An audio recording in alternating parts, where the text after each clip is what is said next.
সংবাদ মাধ্যম, সামাজিক মাধ্যম সহ নানান প্ল্যাটফর্মের উপর সেন্সরশিপ আরোপ করা বাক স্বাধীনতার উপর বিরাট বাধা। আর এই কাজটি করে চলছে ভারত সরকার। গত কয়েক মেয়াদে সরকার এ ধরনের সেন্সরশিপ আরোপের মাত্রা বাড়িয়েছে বলে প্রতিবেদনে তুলে ধরেছে আল জাজিরা। প্রতিবেদনটি বলছে, অনলাইন মিডিয়া থেকে কন্টেন্ট অপসারণে এখন প্রশাসনের নিম্ন পর্যায়ের কর্মকর্তারা সরাসরি হস্তক্ষেপ করতে পারে। গেল বছর এ ক্ষমতা পেয়েছে তারা। এর আগে ক্ষমতা শুধু ইলেকট্রনিক্স এবং তথ্য প্রযুক্তি মন্ত্রণালয় আইটি এবং তথ্য ও সম্প্রচার মন্ত্রণালয় আইএন্ডবি এর হাতে ছিল।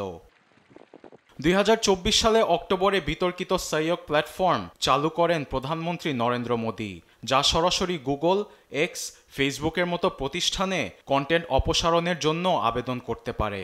সহায়ক প্ল্যাটফর্মটি জেলা স্তরের কর্মকর্তা এমনকি পুলিশকেও কন্টেন্ট প্রত্যাহারে আবেদন করার ক্ষমতা প্রদান করে। আর কোনো পোস্ট দেশের আইনশৃঙ্খলা, স্বাধীনতা, শান্তি শৃঙ্খলার জন্য হুমকি মনে হলে তা তাৎক্ষণিক সরানোর জন্য আবেদন করতে পারেন তারা।